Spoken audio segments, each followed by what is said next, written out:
Hello, everyone. Welcome back to Nostrodamus Corp Phantom Ice.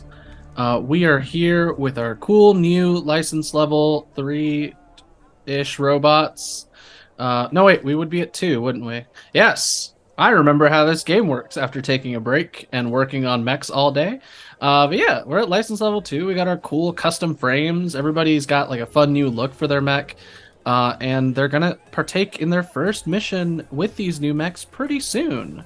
I have my usual little like blurb to start us off, but obviously I want to introduce everybody. My name is Ian. My pronouns are he, they. I am the mech wrangler for tonight's proceedings. If you can hear some fun beeps and boops, it's because we're still in town. We're still at Polaris Township and having a nice time, getting ready for that mission, getting all set up and hanging out with the locals, having the local cuisine. Please ask me about the local cuisine. But yeah, that's me. That's what I'm doing. If anybody would like to jump in, I'm not going to choose a person this time. Somebody else has to. Should we introduce each other? Morning stand-up. We'll just call on each Yeah. other and go Oh, around. gosh. Okay, sure. Oh man, we're really breaking new ground here. How do we do this? All right, Ian, you pick one person, and that person picks the next person when they're done. Sure. I'm going to introduce Jess. Just to put you on the spot. This is Jess. Pronoun she, her. Her birthday was recently, but it's not her birthday anymore. Nope. But we're still trucking along.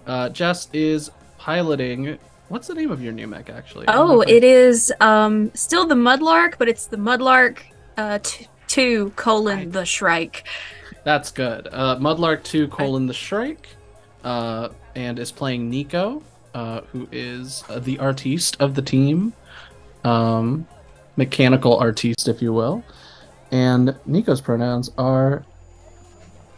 I remember this. I wrote it down somewhere, but can you remind me, Jess? They, she. They, she. Thank you.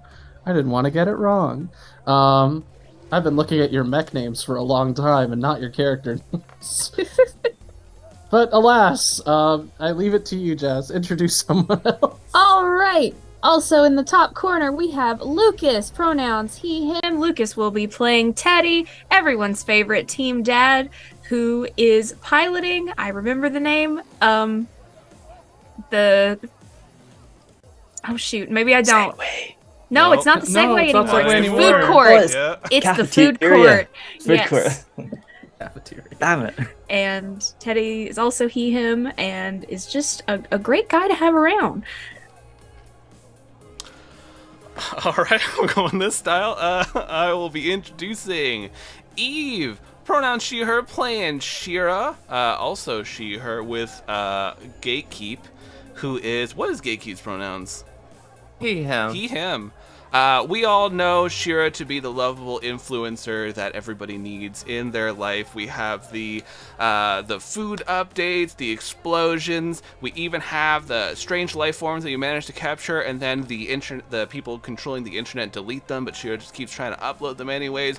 We got it all, baby. So make sure you give them a follow on their futuristic socials. I don't like this. Either do I. Who recommended this? I said all you have to say is the next person's name, and that person introduced themselves. But you started this ball, so it's rolling. I didn't realize. Yeah, You I just don't like tossing the blame this. directly to me. All right, we got Thomas over there. house. He he's playing a branch with the mech luck nut. Supporting and fixing stuff with the drones and things.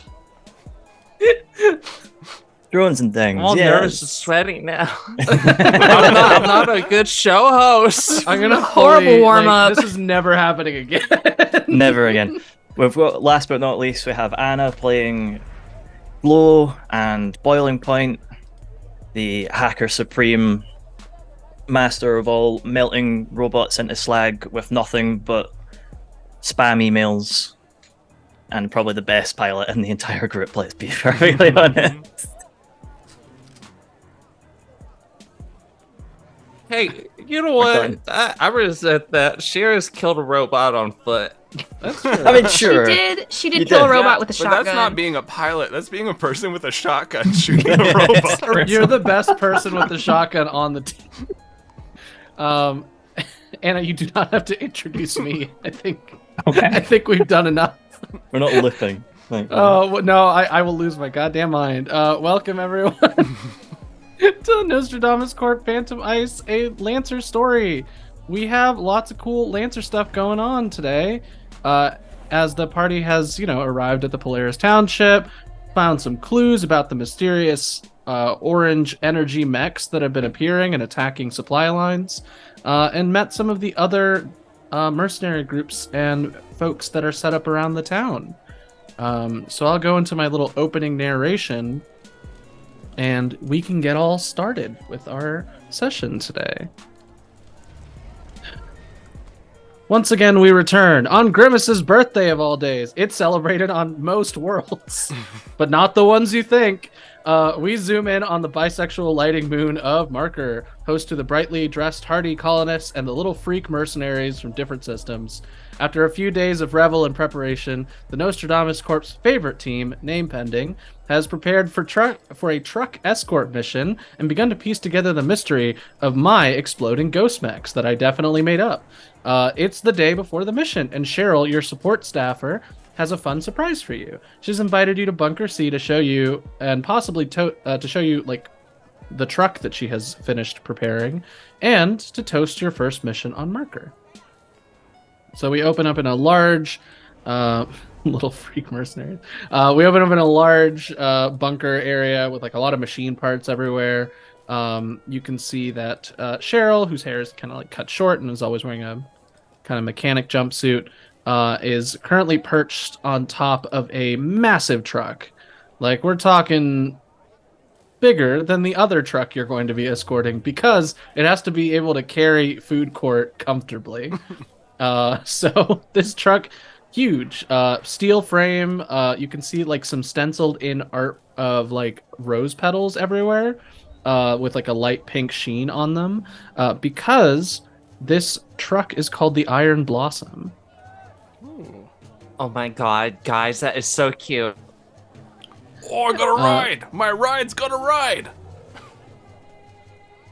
And you can see there's little magnetic latches on the actual bed of the truck, and it's you're able to move and aim and shoot and everything. It's almost like a giant truck skateboard for your mech. Again, Six. I'm just really close to Cheryl, but behind her, and I'm just Cheryl. Yeah. Yes. The subtle gradient on the painting of the petals is an excellent touch. Oh, thanks, Nico. Yeah, no, I mean, I don't have a mech like you all do, but I thought it'd be fun to kind of decorate a little bit. A couple of your old mechs had those custom paint jobs and stuff. For your next upgrade, you should consider titanium spikes on the wheels. I mean, as thorns. That's good for if we have to go through pretty chunky ice, I guess. No, just for every day. Oh, I mean, I don't want to mess up the roads here. Yeah, it's not about the roads. Can't have your treads on all year. Just mess it up for everybody. Just think about it. And I'm just takes out a little notepad, not a little data pad, and starts writing spikes ? To be fair, I think this truck just existing is bad for roads. Mm-hmm. Yeah. The truck that can carry a mech that's twice the size of a base mech, it's probably not good for roads. It's anytime somebody's getting their driveway redone, the construction vehicles coming in to do it just wreck the road outside. Yeah. But yeah, no, massive truck aside, you can see that in the middle console, Cheryl's taking out some alcoholic beverages to enjoy together if you so partake. There's also a sparkling non-alcoholic juice, and because I took the time to write down things about this moon's cuisine, I'm going to go look up my notes on it. Definitely crushing some wine coolers. you know. Oh my god, I think I actually sponsored this juice before. Yeah, your picture's right on it. It's like a little like a Hello Kitty style, like super deformed version of Shira. Yeah, she did look like that once. It was weird. No! She did. Oh, that's cursed. Luckily, Is that it one like didn't human stick because her proportions? hands were super weird and she dropped the grenade. Oh no. The things that are canon But will haunt me advertisers every night. they really loved it. They're like, this will turn heads. Yeah. Literally. I'm just thinking of the super Like, oh, realistic that's Powerpuff cute, Girl then, like, renders. Getting a closer look and No. they're like, wait a minute, that's really fucked up. Yeah, no, it's giving the hyper realistic Powerpuff Girl renders, and I hate it. I hate it so much. So this is actually like a local special that's been branded with your old mascot self, Shira, but it's Deep Purple Fizz, and it's based off of some of that purple rice that grows here, with like this undercurrent of like almost like a cream soda. Wha- Oh, I like that. Yeah. Alcohol-wise, it is fermented soft gourd, which is again that like peppery potato plant that they have here. So it tastes like a very peppery vodka. Why is it spicy? Yeah, just like that actually. It feels incorrect. I actually kind of like that vibe. I love like pickle shots and whatnot. Yeah, So yeah. like that sounds pretty good. Yeah. So Cheryl's brought enough for whichever one you wish to imbibe with, and is having a little sit. And goes, this is gonna be my first mission with all of y'all, so I figured I'd raise a little toast and, to an exciting but not too exciting mission. Well, with the haunted exploding mechs. Oh my god, we are going to find so many ghosts. I installed this new thing onto my mech that can detect ghost voices. Is it a ghostometer? Yeah, Oh wow. I'm pretty sure that's what it's called. Oh, It might be like a spookometer or something, but it's something like that. okay. Oh yeah. I'm uploading one of these here fizzy beverages to Mr. Elevator. I know he kept wanting all his stuff, so. Oh yeah, drugs. Yeah, no, we still gotta go chemical shopping. Oh yeah, I didn't give you the name of the local. Oh, no, you did give me the name of that. I did. I'm looking it up right now because I remember things I sometimes. wrote it down in my It's notes somewhere. Brothel von Burr. Conveyor of substances. Yeah, an exotic chemicals dealer. Brothel von Burr. And I also have that suit. The great Zumbini. Yeah, he's the guy who can definitely talk to ghosts. Definitely. No, I got that the soup from Oh yeah, Maxima. Maxima Danger. There we go. It's like it's not destruction. I know it's not destruction. It could have been, but I went with Danger instead. It would have worked similarly. So yeah, what snacks and what are you doing as you're all getting set up for this little like get together? Are you getting ready for the mission? Are you like relaxing, enjoying yourselves? Like what does this look like? How long is it until the mission? Oh, it's in like 12 or so hours. You have time to do like this and that, odds and ends. No, well, if we don't want to do the shopping for exotic chemicals thing right now, then Shira's just going to be doing her Shira thing, which is just on her phone constantly. Does anyone join you while you're doing this, or are you just like getting your like queued up selfies ready in case you lose signal? I mean, people are more. If nobody's joining her, then she's just going to be there in the background with other people and just occasionally butting into their business. Yeah. If we got like 12 hours, I'll take a tour of the local area. Okay. Like those things that like only people who are pretty boring want to do, like that kind of tour. All right. In that case, I have to come up with a name for a boring tour guide, and because I refuse to let myself rest, your tour guide is named Toast Jubilee. Yeah. That's he your him boring pronouns. Yeah. Okay. He him pronouns. He's like his name is Toast, so it's a family name. They're both family names, but different families. He was adopted. Oh wow.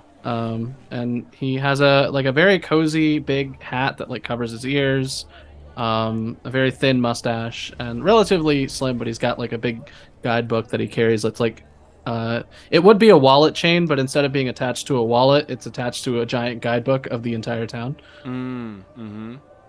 I think I come along too. But while he's like describing whatever's in this little town, I'm just like taking pictures of interesting textures that we're Ooh. passing. There's a lot of good textures. So you're saying this general store, it used to be a post office? Yeah. Wow. Oh, that's neat. Okay. Yeah. No, there's a lot of stores that used to be other stores. You know, sometimes like people change spaces or need to move. Yeah. Oh yeah. Old demand, it all changes, so gotta deal with Yeah. that. Yeah. If you walk through here and he kind of like leads you down a side tunnel on the cliffs, it opens up into a large underground like farm essentially. This is where their food operation is run out of, and it's mostly weatherproof because it's directly inside of the actual cliff face. And you can see that there's like a large fishery where you see a bunch of weird eels that are like, under eels that are normally used in the curry here. There are some screeches that are like currently like nesting in like another area. It's a really large cavern. There's some purple rice pilaf growing on the walls. Or sorry, not the pilaf, just the purple rice. And there's some soft gourds that are currently like in some hydroponic pots and stuff. And there's some things that sort of look like jellyfish, but they're more solid, like almost like jellyfish with bones. Is there like and those are brillies. Is there like a tiny little restaurant like in this? You know how like sometimes you can go by farms and stuff, and they'll have a little place that uses all the local stuff. Yeah. So the folks here through like printing and the local like actual flora and fauna have a pretty wide palette with what is essentially like maybe 10 or so base ingredients. Like they can make a lot of different food. So there's this essentially like a big machine running on a very basic like HompCon unit that is essentially like big grabby hands that like goes and reaches and grabs something from each of the sections and can make food almost vending machine style for you in the center. And it's very large. It has a lot of conveyor belts going in and out. Yeah, so this is the food-a-majig. Makes a lot of food. Sometimes it dances. I'm taking pictures. There's like this novelty thing that people were selling at the mall one time where like you don't even need it anymore. Like most phones, I imagine, is like a digital thing that you just go like that with your hands or something. But it's like on your wrist and it flips up and it's a little camera. It's not very good, but he likes using it because it makes him feel like a spy. So he's using that to take all the pictures to send to his family. So we're currently trying to import the ingredients for dragon dogs. They're in demand all over the galaxy. But we're not quite there yet. Well, I gotta warn you though, when you have one, it's just like you gotta be ready.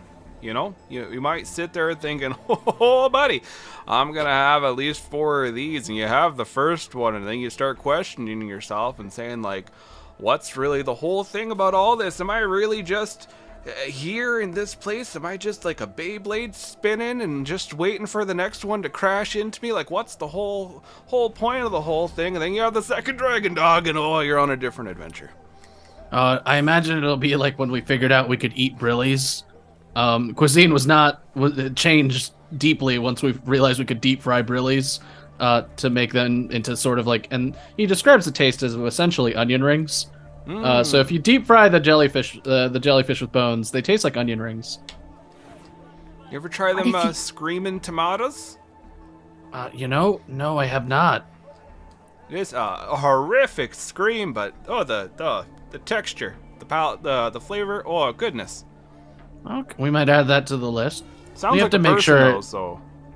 We have to make sure it can grow underground and fits with the local ecosystem. Mm-hmm. I'm like a little ways away from y'all, but I'm hearing all this, and I'm like, I'm gonna put brilly rings on a dragon dog. Yeah. Let's see. While you're taking the little tour, what is everyone else up to? And obviously, while you're taking the tour, you will occasionally, almost like an Easter egg, see Shira like taking photos, like in the background. But it'll never the camera will never focus. She's just popping up all over the place. Yeah. Camera won't she's focus. The Adventure Time snail. Like, she's the Adventure Time snail. Yeah. You don't know how she keeps beating you places. It's always in front of you. Real fast. Yeah. What's everyone else up to? Wrench would just be doing maintenance, just making sure Lugnut is ready, for their first actual combat scenario. All right. Testing making sure the winch is properly ready, making sure it can obviously take enough tolerance, making sure the drones are able to launch correctly, missile pods working, all the like. Yeah, it's all set up about as well as it can be. For a lot of, especially the mechanical staff here, your mechs essentially make themselves, both from ease of use of printing mechs these days, and also just they have a pretty talented staff here. You were, after you've all been getting ready for like a couple of days now. Do you think that you're able to earn some playtime on the radio? I would like to think Wrench would hope so, but I personally believe they would also, because they're aware they're not the best at social interactions, so they would just kind of be quiet and just stay in the corner and hope they don't step on any more toes. Okay. Do you want to roll for it, or is it more like I will gladly take the step back? I'll take the hit. I think that more taking the hit. They'll just accept if it doesn't happen, it's fine. Okay, that's fine. I think after a little while, Zara just kind of lets you know with like a wag of the robot arm on her backpack. I heard you're going on the mission and stuff tomorrow. If you come back alive, you'll get one song. How about that? You've been very quiet and mindful and all that good stuff, so I appreciate that. Oh, yeah, cool. Now I gotta decide which one song though. There's so many. Yeah, cool. You'll have plenty of time on your mission. Hopefully, you're not spending your whole mission thinking of songs. You have to protect their supplies and stuff. Oh yeah, I'll be fine. Yeah, totally not thinking about if it should be Slipknot or Drowning Pool or whatever. No. Oh, okay. I don't know anything about those deeply old bands. Super classic. Yeah, no, she has already turned around and started working on something. Let's see. Glow, you receive a little doot doot doot on your communicator. It is from the township administrator. Do you wish to receive the call? There's a long hesitation as I'm like squatting over a plant that I have never seen before. But after a moment, I do take the call. All right. You're on a group call with what appear to be the administrator, and as soon as I can pull up my list of NPCs. So Lisa, the administrator, she's got the very fancy hair. And I imagine it's like a codec call, so you see everyone's kind of face. very, very, very like hologrammy Zoom situation. In the group call with her is Jiminy Support, who's the leader of the mid supports. They have the glowing kind of face tattoos and the hair all up in a bun. And for keeping track of many chats at once, in our player chat, yes, Jiminy is the one I believe y'all said was the hot one. She for someone who's getting ready for a do or die mission into the wilderness, she looks fantastic. And on the other end of things is Trent Plus. Now Trent is all capital letters, Plus is his last name. And although Trent will use any pronouns, most people default to he. He does also accept Trent as his pronouns. He's not a picky guy. Trent's not a picky guy. So it's a little bit of a strange assortment, as it were. And Lisa kind of starts with a greeting. So I wasn't sure which one of you to contact, and I saw that some of your groups were touring. I did not want to interrupt them. Is it okay if I... Yeah, I can speak for the group, sure. Okay, perfect. And Jiminy just kind of like nods and goes, interesting group we have here. I take it we're all going to be choosing our routes. And Trent's like, it doesn't matter, just send me down the one that is gonna have my boys doing the best job they can do. And Lisa just kind of pulls up a little wheel with each of your faces on it, as like a little virtual like widget thing, and goes, I figure instead of having each of you squabble, I was going to give first pick to whoever this wheel rolls. If that's okay with you all. There's 3 different stations. We're trying to see if we send out all our teams at the same time, if the enemy has enough manpower to actually stop all of us. So you will all be launching at the same time. And with a little tap, she starts to spin the wheel. And so I don't think I ever went into Unlimited Verdant. Oh wait, no, that's Trent's mech. Sorry. The Rowdy Green Boys logo is like a little headbanging stick figure guy with like a green mohawk and a big bushy green beard. The logo for the mid supports is a very like stylish, like assortment of like lines that almost like form into like a shield shape. And what is your group logo? Is it just blank? Oh, wait, what was our, We haven't what was picked a our name team yet. again? Weren't we like Nostrodamus' favorite group? It's the default profile pic on Facebook where it's just like a big head shape and some shoulders. Oh, Can it yeah. be- I feel It's like the was group liking one, the- though, so you see 2 other heads behind it, so you know it's a group of people.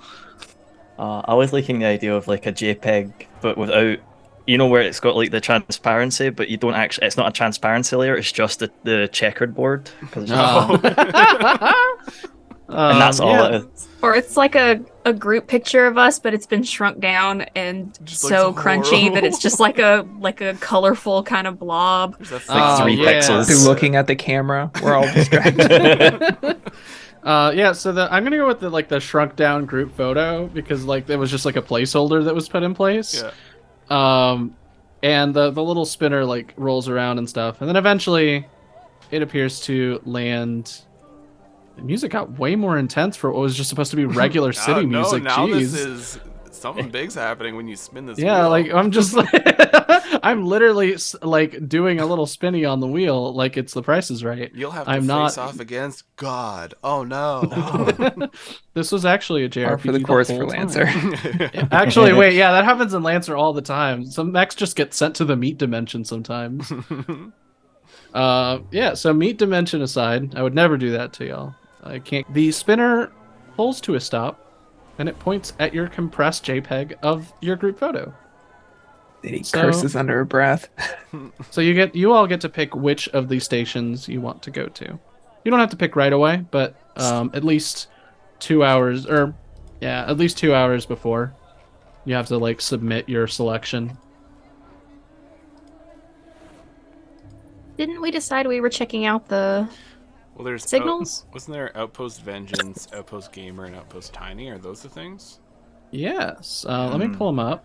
Yeah, I have Outpost many Tiny was outposts. having the weird mystery Having ghost signals. Distortion problems, Graves. yeah. Outpost Ghost- Gamer has a duel happening soon, and Outpost Vengeance has the aggressive alien fauna.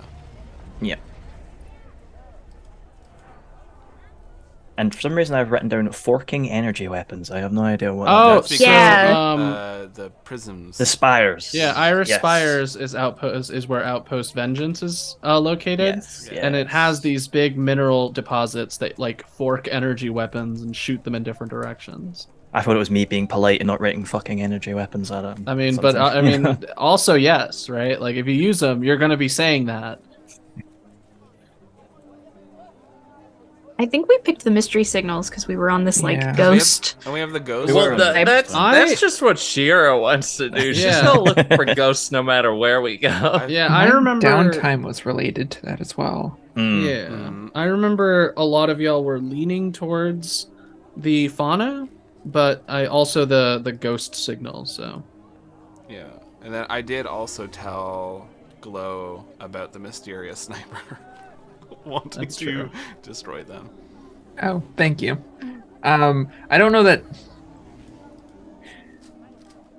Teddy has told a lot of stories on our trip. I said and I just he has heard it from zoned a out person on at a lot of bar, them. and I was like, "It's the weirdest thing this person's saying." Like, "Oh, she's not here yet. She will be soon. First time or last time, I'm gonna be the one to destroy Glow." And it's like maybe it's another Glow. I don't know. Yeah, I think City was only half listening. Yeah, so mysterious signal, is that what I'm hearing?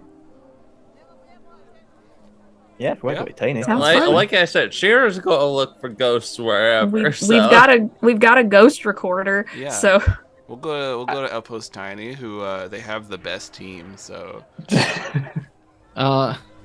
so Outpost Tiny is where the distortions are happening. Okay. it's a I tiny don't want to do cosmic alien place. fauna because I can't hack that. So That's kind of my other thought. I was like, I Have think I'll be that. generous and assume hacking is not going to be helpful.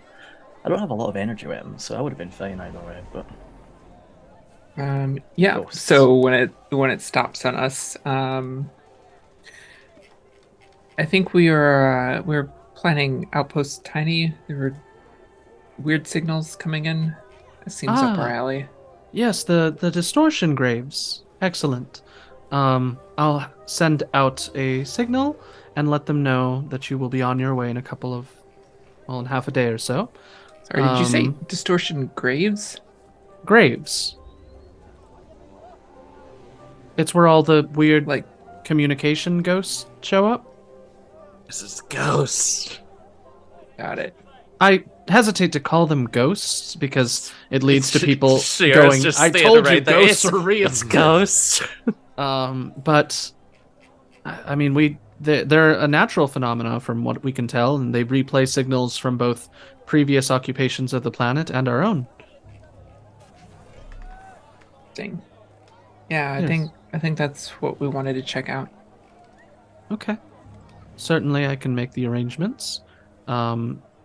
You'll be transporting the delivery boy. That's the name of the truck. Understood. Being driven by Patricial, I believe, if you've met one of our local transport drivers.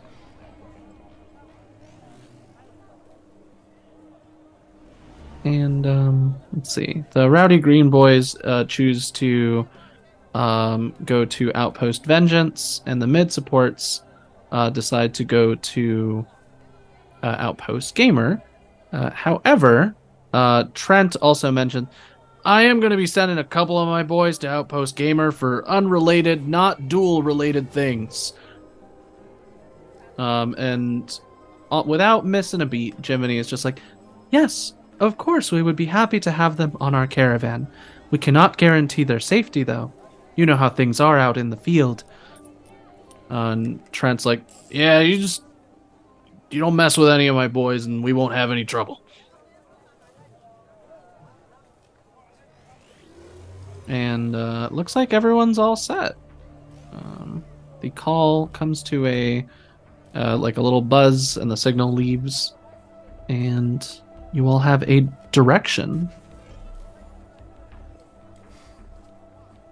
Will we get a little waypoint pop up on our heads? Yeah, you Quest. got a little quest. Shira Yeah. sees the unlocked. waypoint and immediately starts walking towards it.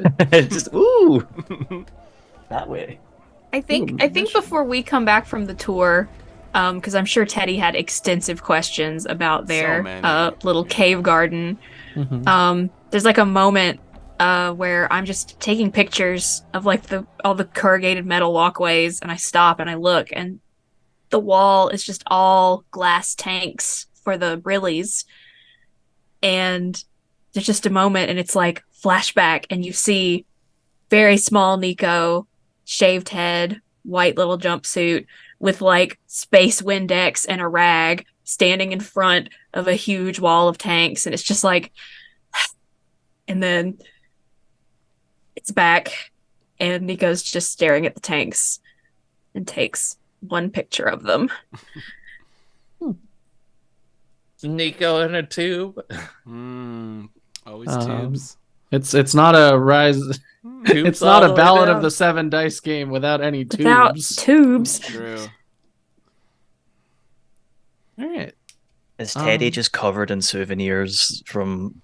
I got some for Places. everyone, 100%. A lot of like, there's like little plushies of the jellyfish that I grabbed. There's a little bobblehead of like the Shrieker that I got some of those that you can set up inside your mech. They have like a suction cup base, so you don't have to worry if your mech gets flung around.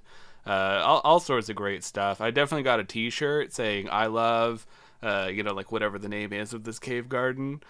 A couple mugs. All right. It's just called the Cave Garden. There's only one because the Polaris Township kind of feeds the other places too. It's got like a little image of AI Elvis on it for some reason, but it's great. Yeah, it's Bad Elvis. Yeah, I visited the cave gardens and all I got was this amazing T-shirt. yeah, Yeah. AI Elvis. winking. like all of the clothes worn in Polaris Township. It's very brightly colored and clashing like designs. Mhm. Die. Yeah. They gotta have pops of color here, otherwise it's all ice cold and it's boring. But yeah. If you are all cool with it, we can jet on over to the next morning where you're all prepping for your mission Kinda and getting ready to furiously head on look out. over all my moves. But yeah. And Big as mind everyone roll. remembers how to pilot their mechs, both in real life and in the game. And they're new, I just- so this is all like a bunch of stuff. I just need to roll 2d6 real quick to know how much ammunition I've got. for Like, my I figured- prototype I think- gun. I feel like we just figured out like how to use our level through your 0 mechs. curveball. Should I have be fun good. I new have- stuff. I have 9 shots for my prototype. So I get 2d6 plus 1. So that'll be good. Oh, sorry, completely unrelated. My little baby cousin is going to be baptized soon. Hey. So I have to go to Hey. that. He's a very cute baby. I hope he's doing well, given that he can't really do much. But yeah, you're all getting all set up, remembering how mechs work, looking at how your new mechs work. Mhm. What damage type? Um, For context on the trucks, and this is going to be relevant to moving in case you are waylaid on the road by something, hint, hint. Your Iron Blossom is essentially an extension of your mech Food Court's movement, in that it can go 6 squares in one direction. Mm. No turning, if it takes a whole turn to turn, so to speak. But it can, jet you pretty fast if you're going in one direction only. And then from there, the delivery boy moves alongside of other mechs.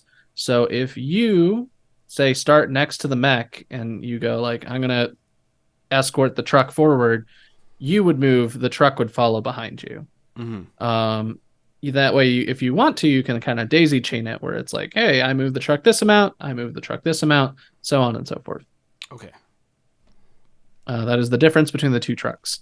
They will have health bars. Delivery Boy has 1 armor, and Iron Blossom has 2 armor because it's huge. Iron Blossom also has a fat, chunky health bar, so I'm not worried about Iron Blossom being hurt. But your job is to protect Delivery Boy, so Mhm. not much to worry on my end. Maybe on y'all's Cheryl's in end. the Iron Blossom. So Yeah, Cheryl's fine. Just to make y'all aware that it's tough going in that truck. It's a good truck. Built in over the course of 6 or 7 days. It might become even better as a truck. Yeah. Any final little bits and bobs before you head out on your journey into the great wide expanse? Yeah, I think I should go ahead and introduce Gatekeep, because Gatekeep's just been like staying back with the ship for the most part. Yeah. And like I think when people first see Gatekeep, it's kind of like the introduction of the xenomorph alien.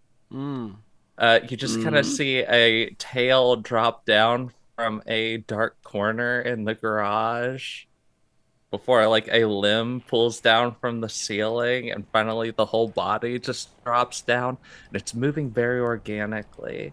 It's these bright pink plates over top of almost fleshy red muscle-like structures. And instead of a head, there is just a pitch black floating orb that gives off a slight pink aura. Yeah, when this thing arrives, Teddy just runs. Oh no! Shit! He's just like, Whoa! Is it slimy? It looks like it's slimy. It definitely looks slimy. It is not slimy. It's just extremely glossy. Yeah, it's like a snake. It's high gloss. Yeah, so it looks very slimy, and honestly, it feels kind of slimy, but it doesn't leave any residue.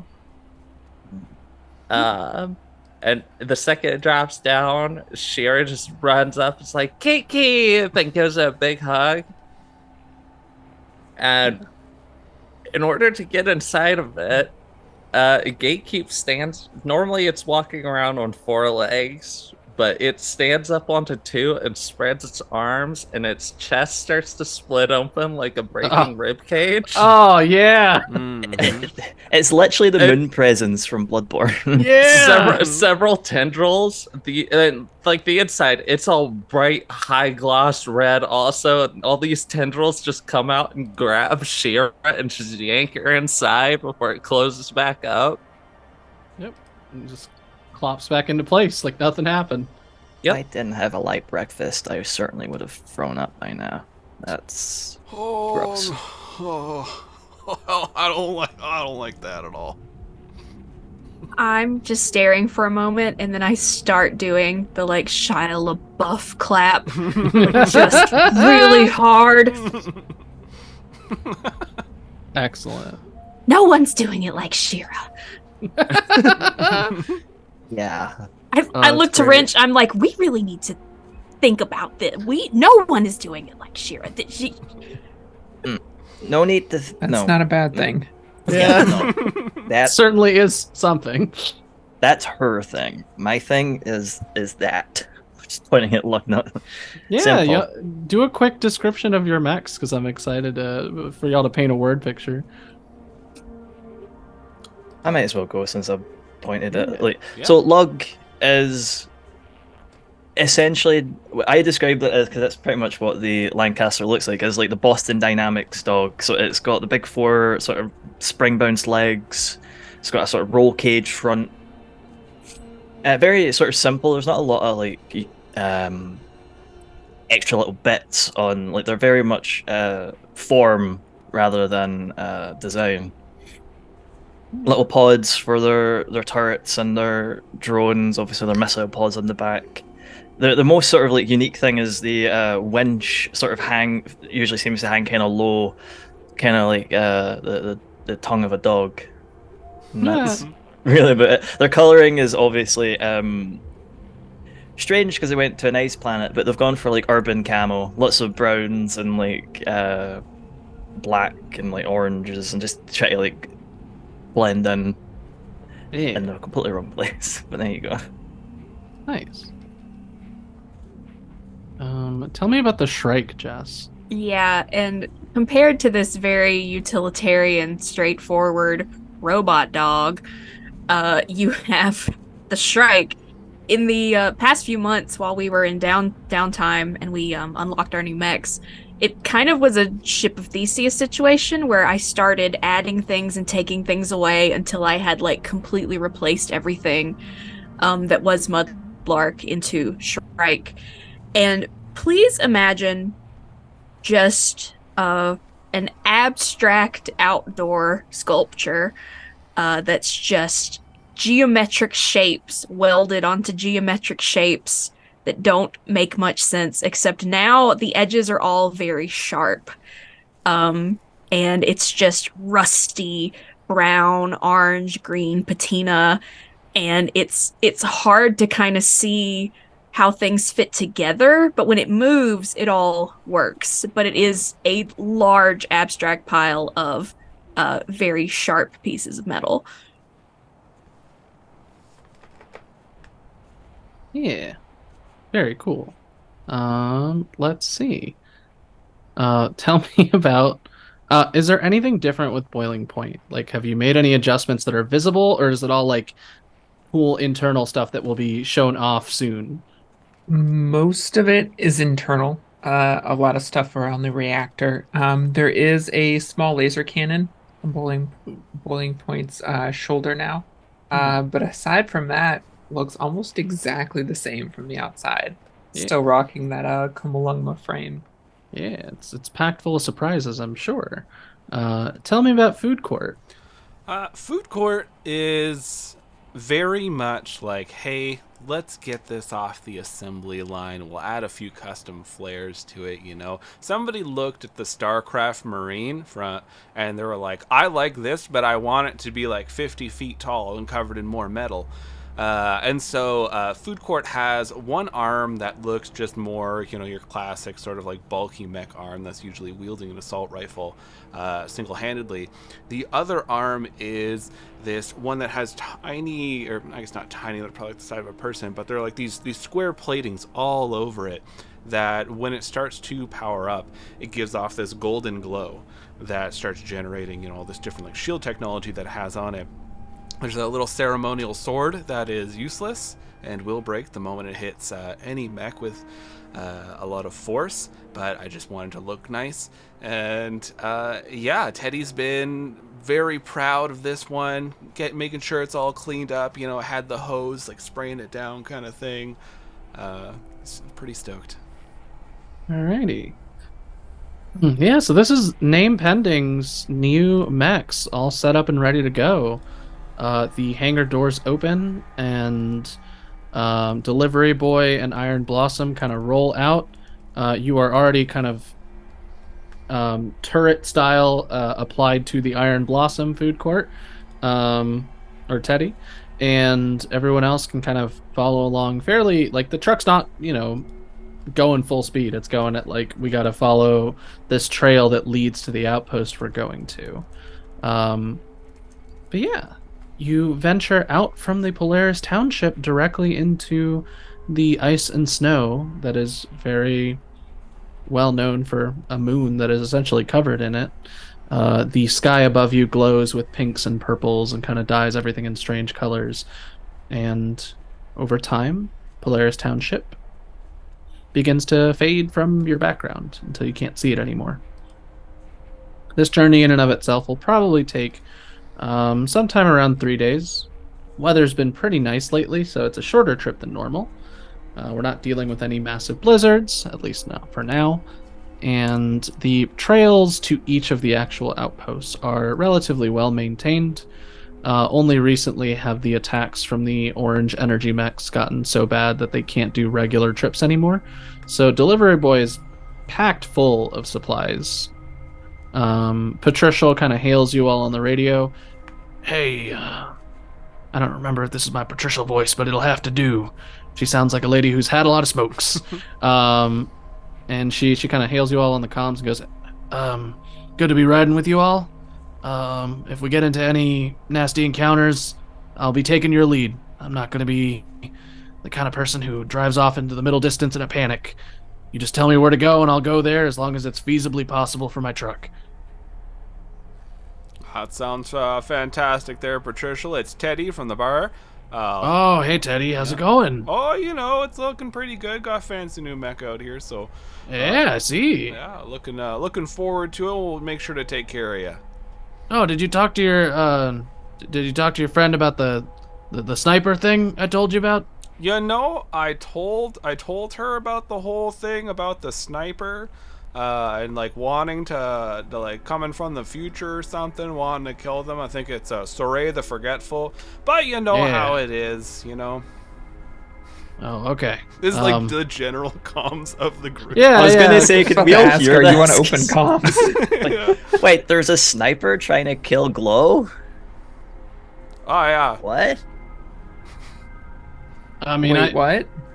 there was a mercenary here that was not part of any affiliated team, bounty hunter. She went out to supposedly deal with the problem. She said she had some leads, but before she did, she also said she had to get ready and train herself because there was a mech that was going to kill her in the future, and she was hoping to avoid that. Ooh, a mysterious sniper after Glow. Yeah, I From told the you about it when I future. brought you that takeout. I don't think she's from the future. I just think she's a little addled in the head. Uh-huh. I mean, if you blow up any snipers, it might be her. I will keep that in mind, I guess. All right, good talk. I'm gonna play some sad robot AI country. If y'all are okay with that. Yeah. Or And the song begins to play through the comms about a robot that's really upset that because it's an AI, it doesn't have a soul, and so its music will never be as good as it wants it to be. I forgot that we made that a genre of music. Holding So you sad. fuckers to it. Yeah. Oh, I feel All bad right. for it. there's something to be had with the kind of music. Yeah. A calm overtakes you as you trudge along the snow. You find that there is a light breeze, wind's a little whistly. Occasionally you hear a screech or some other animal in the middle distance, but generally the path to the region of the distortion graves is pretty well spaced out. Nothing out of the ordinary pops up at you. At around maybe a third of the way through, you know that you're going to essentially have to make some adjustments in elevation, as the pass that leads to the distortion graves is up a rocky hillside. Now, your trucks are plenty well built to be able to handle a rocky hillside, but if you remember the map of like tons of different signals that Sadie was looking at, you would remember that like one of the areas that tended to have a lot of signals was near this pass. It's not necessarily in the distortion graves area yet, but it's definitely close enough that there has been some activity from when you scanned everything. Are those locations we'll be passing on the way, or? So this is just a spot where you notice there were more than normal. Mm-hmm. Because if you remember, the signals were all like a wide pulse all at once, and there were clusters in different places. The three big clusters are still the distortion graves, I had funny names for them, and now I'm forgetting. The lithium cliffs and the iris spires.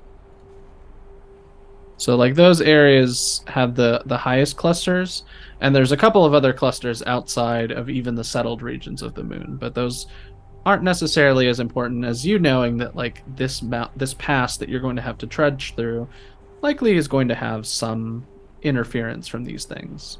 Okay.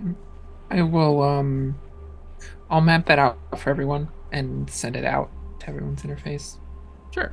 I will let you know, because of your research on your trip and just in general, what you did ahead of time to get set up with some clues, you're aware that this mountain pass is pretty rocky, and there are chunks of it that are slightly unstable. It will be, and this is a team-wide thing, if you want to hit any of the clusters of loose rocks and stone, or break any of the cover that you might encounter, you do have accuracy to do so. Useful. So yeah, if you want to cause any rock slides or break any chunks of rock, you are welcome to.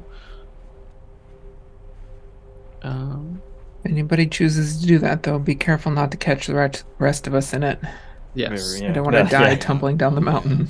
Yeah, good choice. Yeah, so as you change in elevation slightly and move into what is essentially a valley between these two larger rips of stone that have like jutted out of the ground, you can see to your right is a frozen lake.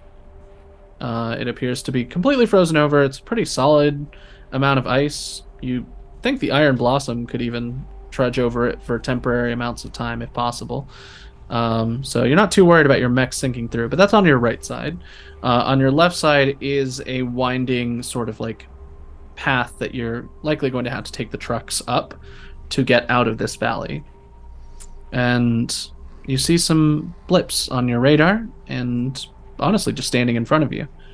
You can see some hazy figures in the snow, and you see that all of them have bright orange lines of energy running through them. And I'll move the map so y'all can see what we're dealing with. Quick, scan for ghosts. Thinking about the I will reboot say, of Ice Road Truckers they made in space. yeah. Yeah, it's a sizable chunk. Y'all are over here. You can place yourselves anywhere in this square unless you're riding on a truck, in which case you are exactly where you are. I hear you. Yeah.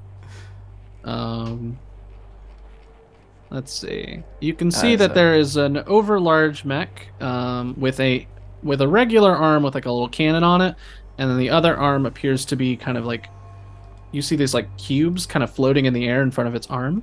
You would recognize this as a barricade style mech. There's a mech covered with deployable landmines that is a cedar. There's a familiar priest mech and an assault that's kind of tucked behind the barricade. On the ledge, you see a mech wielding a machine gun. It's an archer style mech, and there's another mech with similar vibes to Lugnut, a little bit smaller, but definitely probably capable of generating a lot of turrets if necessary. And as far as you know, these are the folks that are here. There are no signals hailing you at all. Most of the stations all flip to static.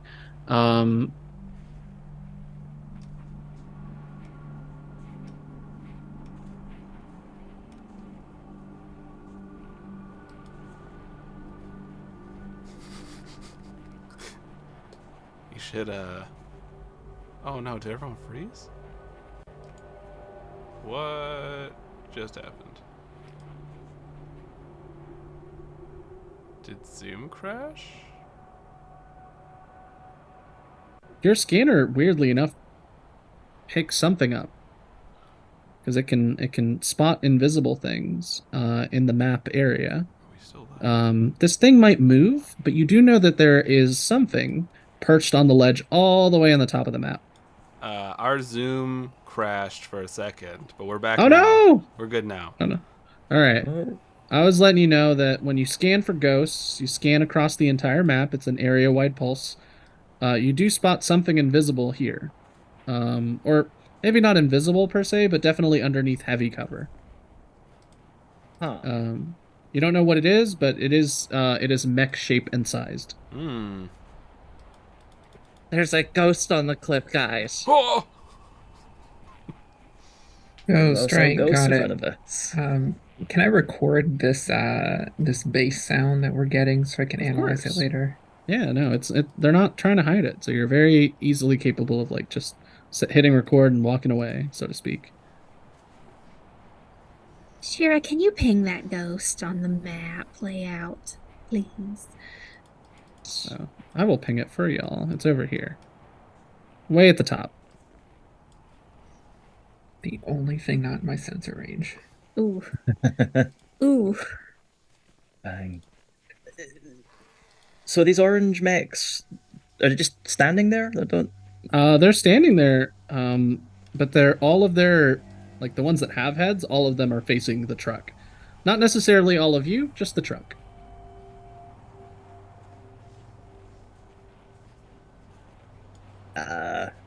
I'm gonna try it.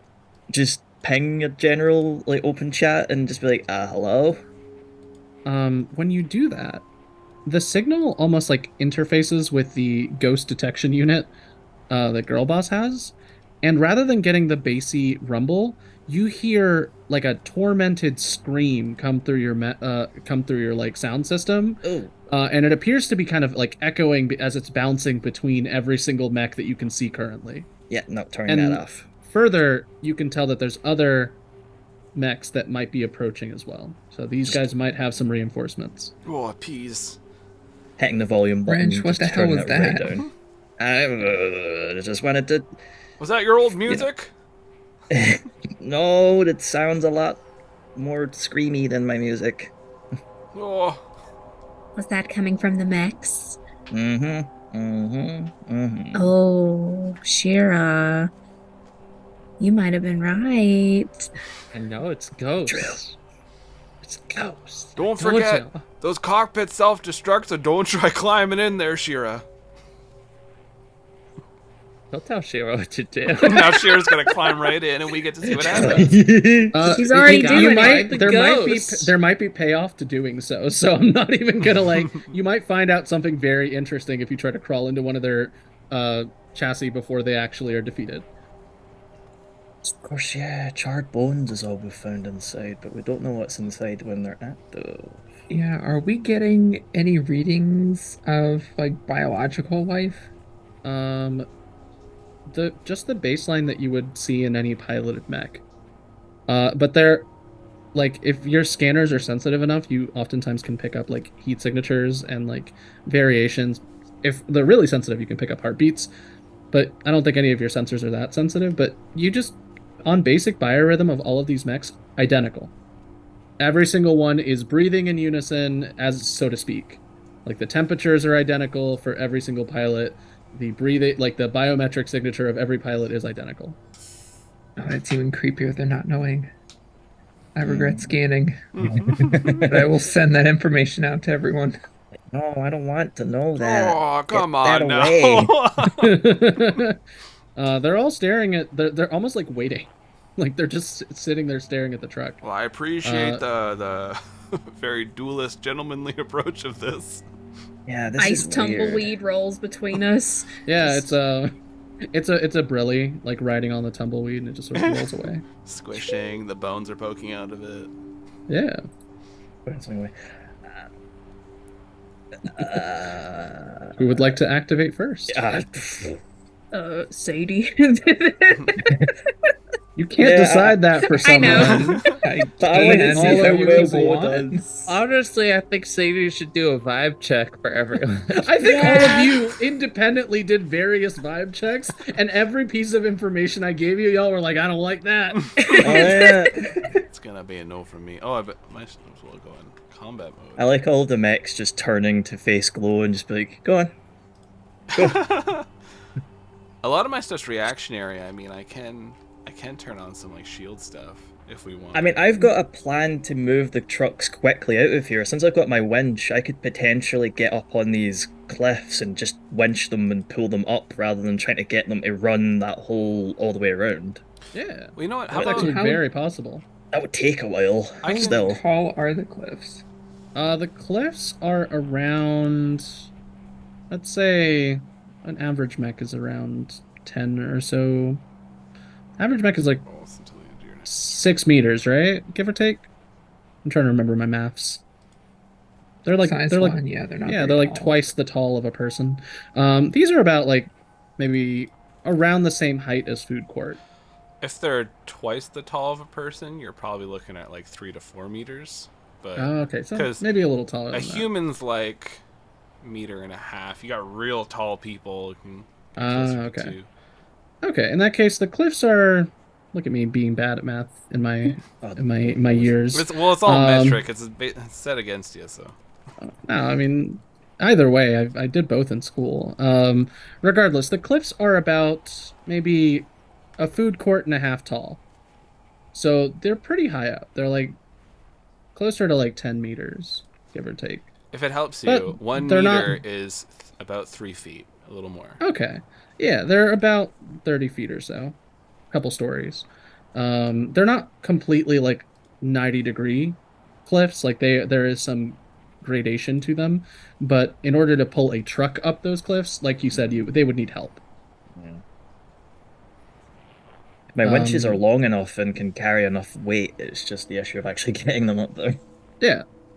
And if you are moving delivery boy up the cliffs, that will require you won't be able to daisy chain it, right? You can't winch up Iron Blossom and then have delivery boy follow up afterwards. That will not work. Yeah. No, yeah. If we want, I can start off, and I can just like go ahead and pop off Sure. a dome shield and stuff like that, so that we're Yeah. ready. Yeah. And don't forget you can move 6 blocks in one direction. And you can also if you would like, you can daisy chain delivery boy. And I'm feeling good about the ice road trucker situation. Yeah. Okay. Then yeah, I will go ahead, activate my Enclave pattern support shield.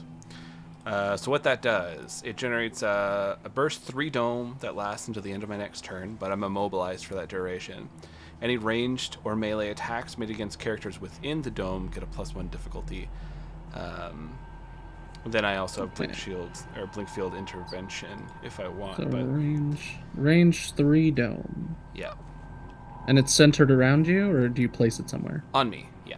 Okay, cool. So it hits just about everybody. It's the light blue circle. If you're And moving, I'm going up. Wait, I can't ping. I'm going like up here. If we okay. get a shield set up there, I think that's a good place for us to start. Yeah, I can move the truck up. So I can move the truck 6, correct? Yep, 6 in any direction. And I will say that like Boiling Point can pretty easily move out of the like you can move through people if they're your allies. Like I'm not gonna sit there and like Okay. The truck. like they're able to move out of the way so that your truck can move. All right. So that's where I'll move up to. Still have 1 action. Yep. So I think what I'm gonna do is I also always forget to use these leadership dice. I will go ahead use a leadership dice for Lugnut. Like, Lugnut, let's see some of that fancy new stuff you got there. Try to maybe take care of those people up above or something. So I'll give you a leadership dice as a free action, and then the last thing I got, I guess I'll just pop off a shot. All right, who are you aiming at? Let's see who. I got 10 range.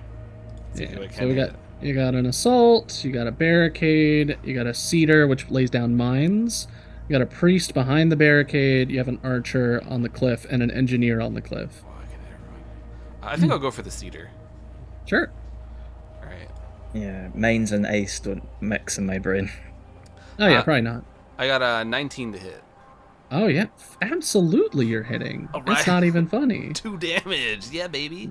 Oh, that's 2 damage. As far as I remember, I got it. Oh, this is real awkward actually. The cedar has 2 armor. That's exactly. rude, actually. So your bullets just like bounce off of it harmlessly. Oh my goodness. Well, sorry about that, everyone.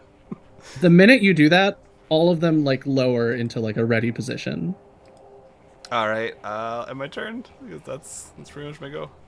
All right. Let's see. Who am I activating first? Let's do the barricade because I like the big chunky mechs. I think they're very fun.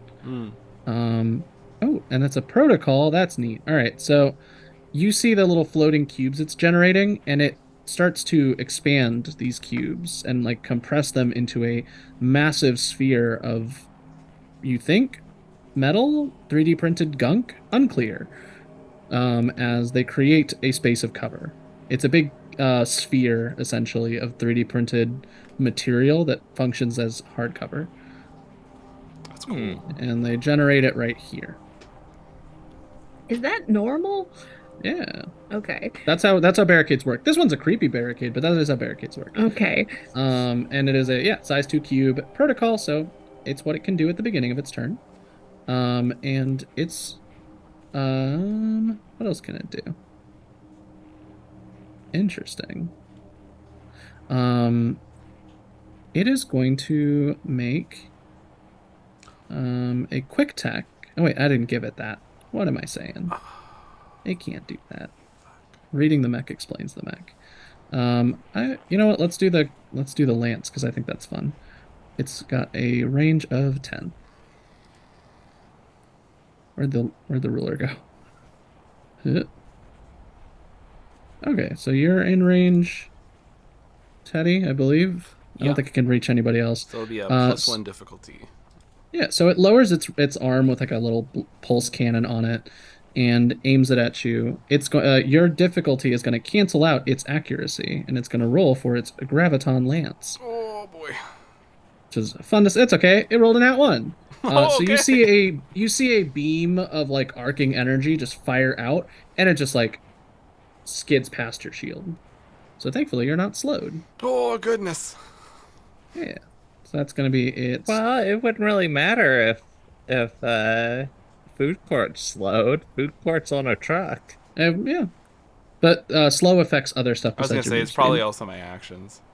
Yeah. Hmm. And let's see. What else do we got? Um oh.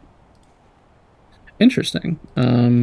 It's actually going to crunch around its own cover. 2, 3.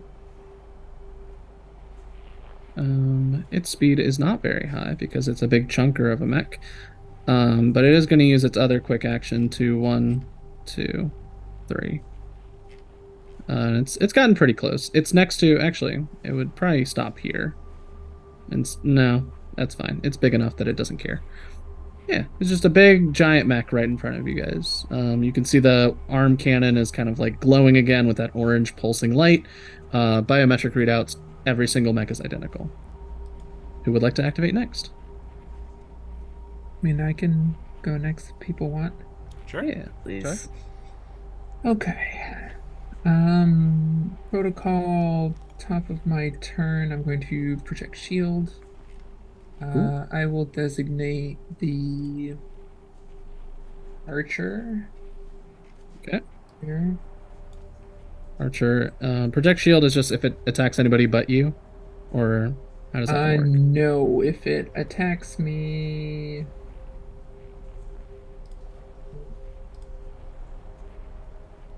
Oh, now it won't let me. Because I already clicked the button.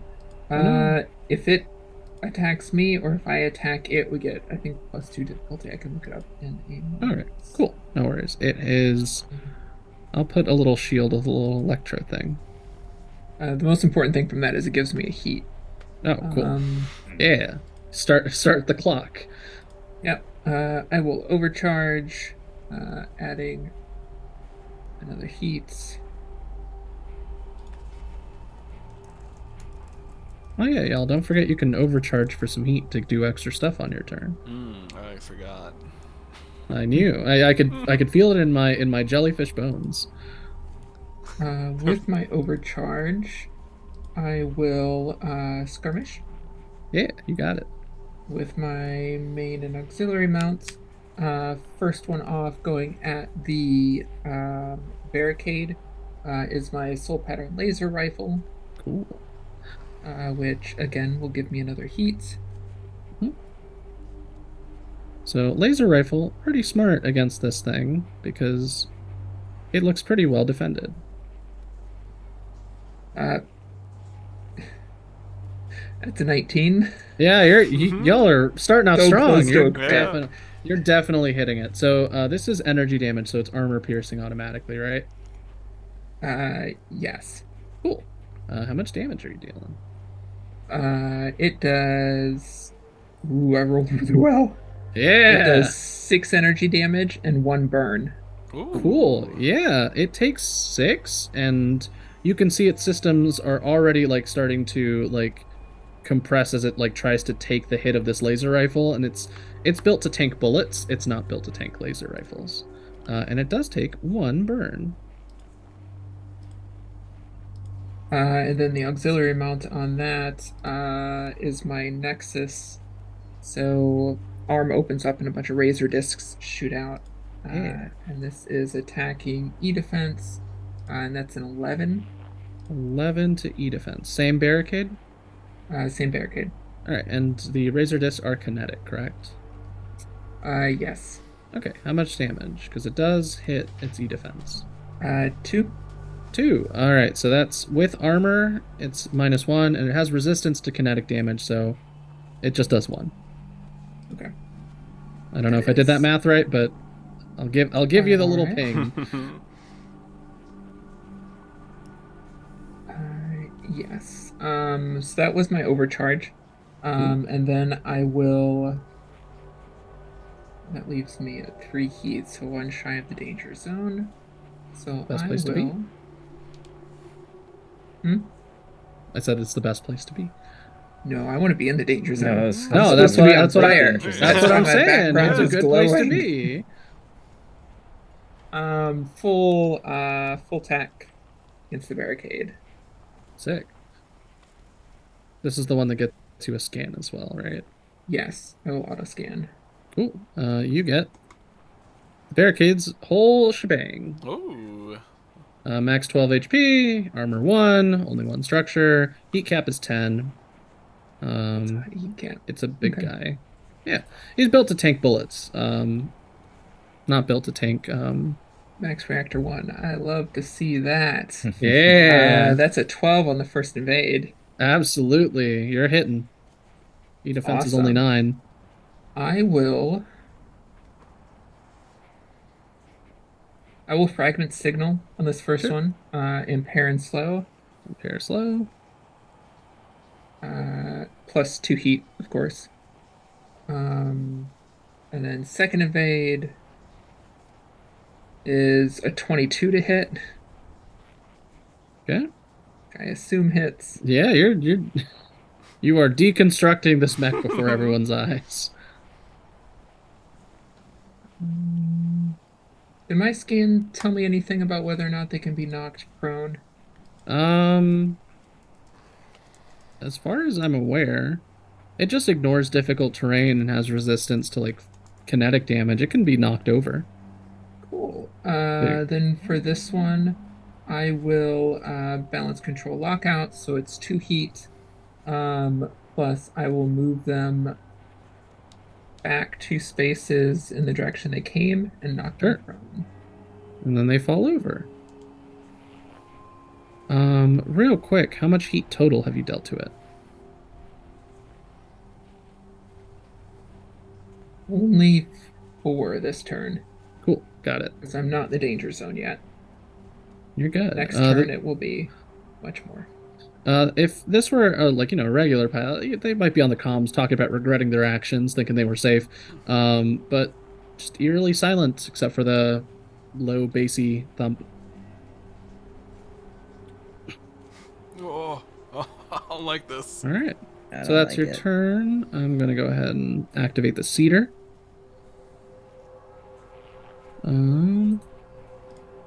Let's check those stats of mine.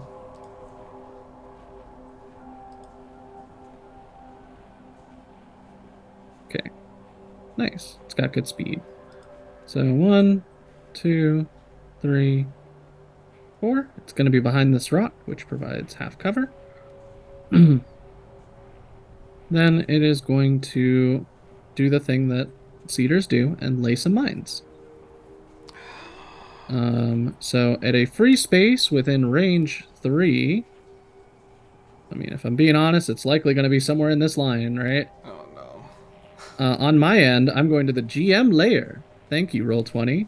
And I have a cartoon graphic of a bomb that I am moving onto the map somewhere. Oh jeez. No one could see it but me, but it is there.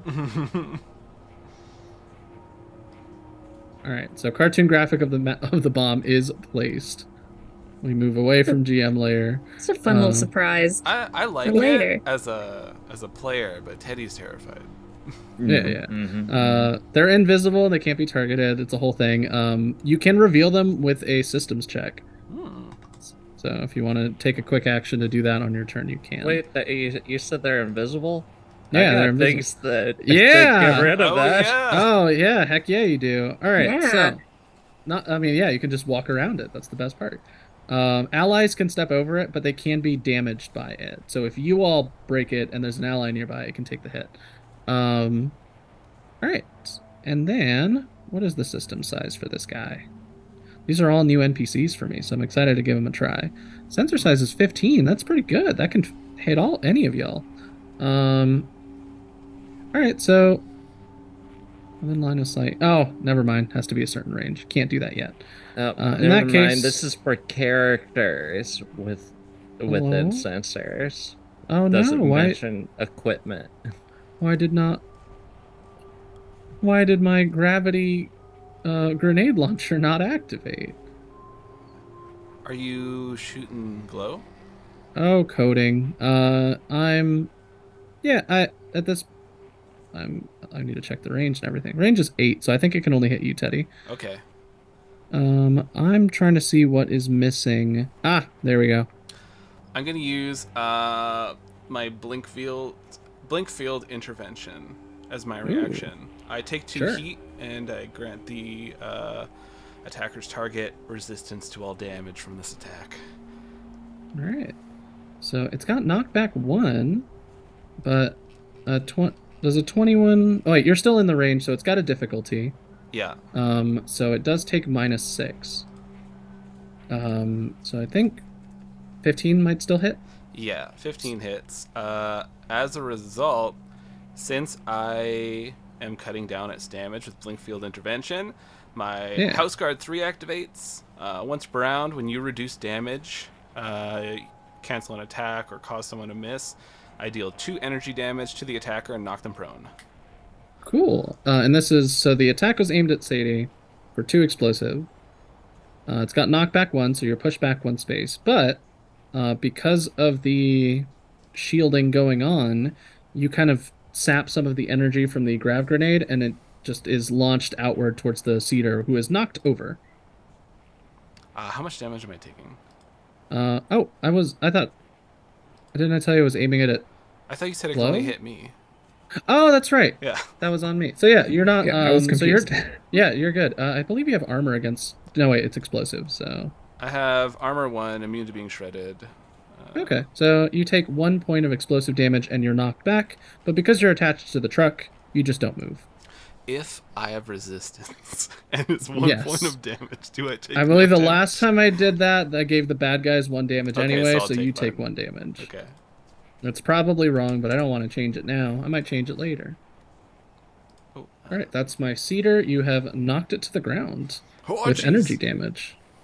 Yeah, you're able to redirect some of the kinetic motion and fling it to the ground.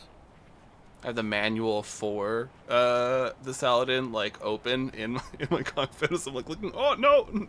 Hitting buttons. Yeah. Like Homer trying to rock the reactor. He's like, oh, it's this one here. Yeah. Eeny, meeny, miny, mo. You're doing excellent with your buttons today. Who would like to activate next? Do we mind if I go real quick? Go for it. All right. So, yeah, I'm gonna do a bunch of shit right now. Hell yeah. You're gonna overcharge for it? I might. Yeah. Move up here and then right here. And for just a brief second, Gatekeep's head disappears and something in the past changes for the cedar to where it takes 1 damage now. It falls on a particularly sharp rock, and it's Yeah. like, and if again, I'm really handicapping myself because these pilots can't talk. The thing on Gatekeep's head is called an Omni gun. Yeah. It is a gun, it's just not real, and it doesn't exist yet. So I'm picturing the way it works is pretty much it just changes something very, very minor. Like somebody forgot to put in a specific bolt, and that bolt's just not there anymore. And so it's just little bits of wear and tear building up on a mech or something of that nature. Spooky. Don't really have any control over it. It just does it. Yeah, so your Omnigun, that is a gun, definitely for real, I promise. The cedar is just taking a little bit more damage than it expected from that fall. Strange. If it were a mech pilot that could talk and not scream into the void, it might say something about it, but it can't. Yeah, 10 million years ago, something kicked a rock, and now that rock's in the way. Yeah, exactly. So outside of your time gun, which you just get automatically all the time. Yes, what else are you that's doing? a totally free thing that I get to do. Love the Pegasus. This is the Pegasus, right? Yes. Okay. Very cool. And then I'm going to do my Black Thumb dismount. Hell yeah. So you can drag and drop yourself? So, yeah, like, Shira, or Girl Boss in this case, hops out of the mech, and she now has a shield on her. Ooh, that's cool. So that's the fun thing about a Black Thumb dismount, is that I'm pretty much immune for damage for a hit. Hell yeah. So you have one very cool, very fancy shield. And then I'm going to go ahead and pop off a shot with my smart gun onto the Seeker. So far, it looks like people are pretty much fucking up the barricades. I'll let them fuck up the barricade. I don't want more mines. The Cedar does have armor, just letting you know. We found out it has 2 armor. It's got 2 armor. 2 armor, that's fine. Yeah, that's fine. Sure. Because I don't have a clean shot with my mimic gun. Otherwise, I'd use that.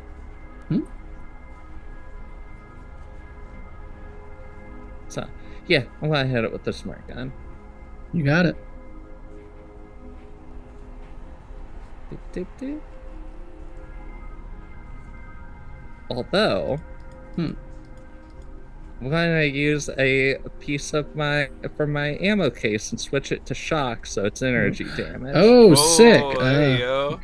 We love it. Now we're thinking with Max. Yeah. All right. Yeah, I'm really grateful I chose my prototype damage to be energy before we started. Hey, it's always good to have a little bit of energy damage on the side. You never know when you're going to run into some armor. It's true. It's true. So, does a 21 hit its E defense? Y'all, I need you to remember the numbers are low in Lancer. If you're rolling above a 20, you're hitting for sure. In fact, I believe it's a crit. We're used to D&D. Yeah, above a 20 is a crit no matter what. Ooh. So there's no dirty 20s. It's just, did you crit? So yeah, you get to roll damage twice and pick the highest number. Well, I don't roll damage with the smart gun. It just deals 4. Cool. Then you just deal 4. And the Cedar is looking not great. They only got 1 mine out before they fell. That's okay. It did jump. That's good. Just fell over. Just fell over. Yeah. There we go. Is that your go? It's like, I think, Shira's still on there. I'm going to... Oh, I can't just boost. Boost is half an action, right? Yeah, boost is a quick. Unless you overcharge. Then you can't. You know what? I'm going to go ahead and overcharge once. Yeah, you take 1 heat. And what all does overcharge give me again? It's another quick action of any kind. It can even be a repeat of something you've already done before. Alright. Yeah, so Gatekeep can move a lot faster, or a little bit faster than Girl Boss, so I'm gonna go ahead and use that to boost. Ooh. And get Gatekeep right up here. Oh. With Girl Boss on top. Alright. When you move... Oh wait, never mind. I can't do that yet. Soon. See, did you hit the bomb? Blow up that bomb next to me? Oh wait, sorry. Where'd you go? You did not hit the bomb. Yeah, no, I walked in a straight line. Okay, no, so now we know.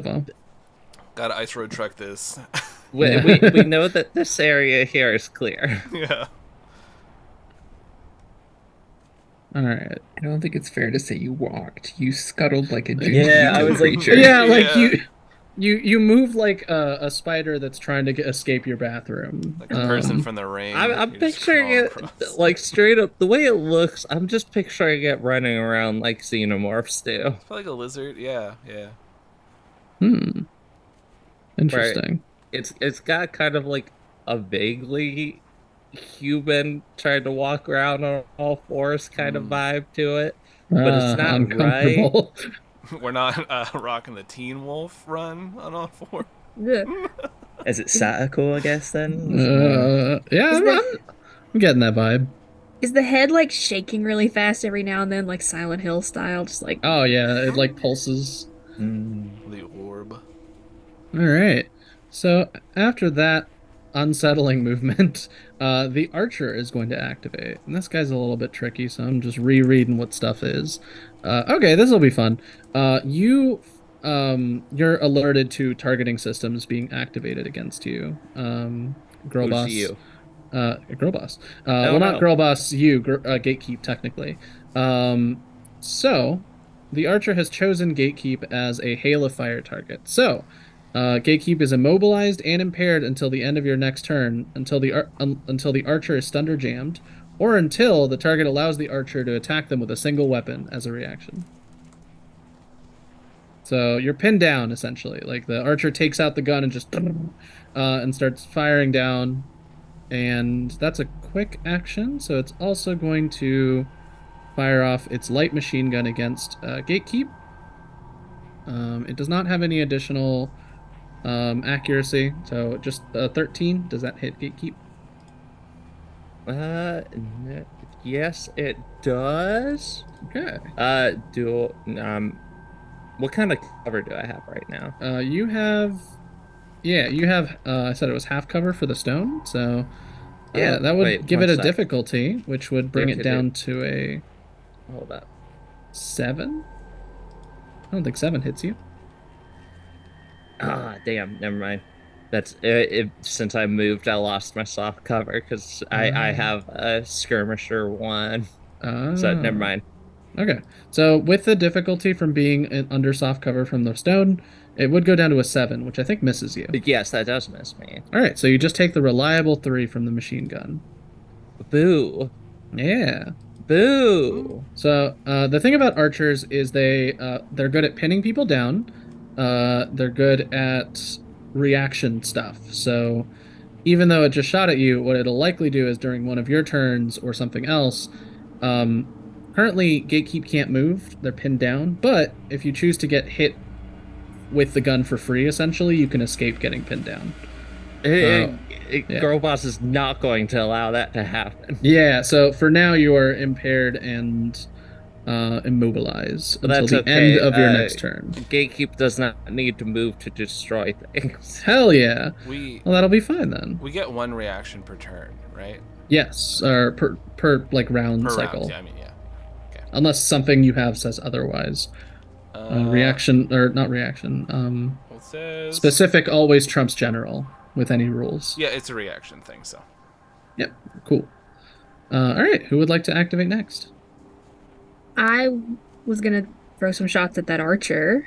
Sure. That's It's okay. got soft cover from the rock, just like the cedar Well, and gatekeeper. I have. Just looking at it, I have prototype weapon that gives Ooh. me +1 accuracy. Hell yeah. My tweaked optics. And how close do I need to be to Teddy to still be benefiting? Within 3, there's a light blue circle that I don't know if anybody but Teddy can see. So there is, within 3 there is my shield that adds a difficulty. Also, I see it now. If you're within 2 of Teddy, you get hard cover. So like, Yeah. for instance, the Iron Bloodstone is like eternally under hard cover at the moment. Okay. Yeah.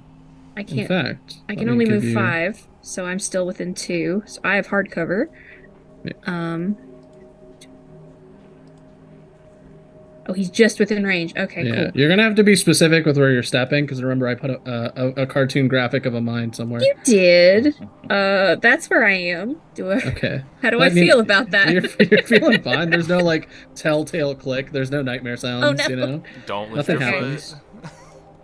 Okay, so we know that where I am is fine. You crossed here with gatekeep, It's somewhere in the line that was just shown. Okay, so Like, just it's needs to be somewhere in that where line. there. Okay. Yeah, but technically not here because I think Gatekeep walked through here. So Okay. Well, I can't. Gatekeep walked through here. okay, so here or higher. Okay. Well, I can't go farther than Or that. maybe lower, but that would be dumb. I mean, I don't know. Maybe I thought ahead. 3D chess, 4D chess. Oh. Oh. I don't think I did that not. the cedar did it. I did not. The minute that I put it down, I have not touched it since Scout Spawner. I'm not going to cheat at Battleship with y'all.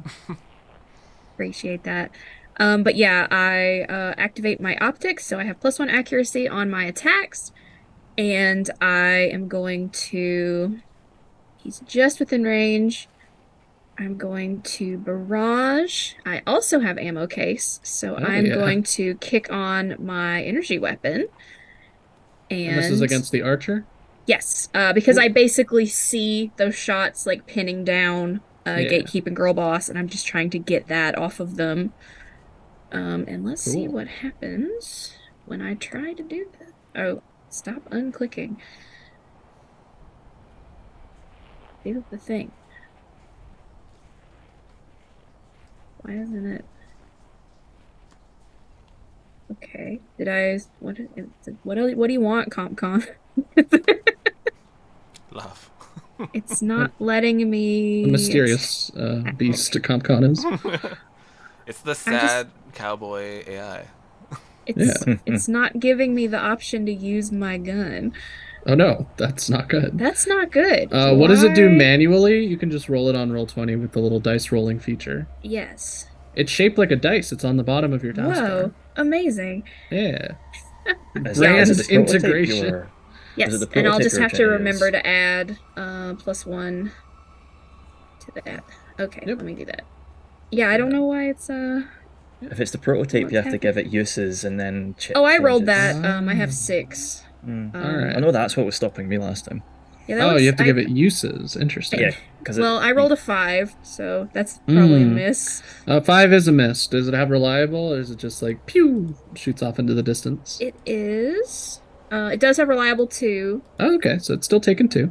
and with my energy damage, the shock ammo, whatever target you attack, adjacent character takes 1 energy damage, whether it's a hit or a miss. So that little whoever's next to him, the engineer, takes cool. 1. It arcs off and hits the engineer. Yes. Nice. So let me try to hit him again.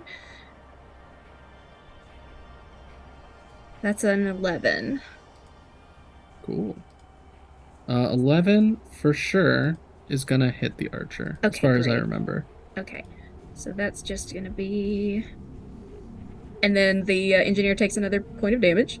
Nice. And let's see, for my rifle, that's a d6.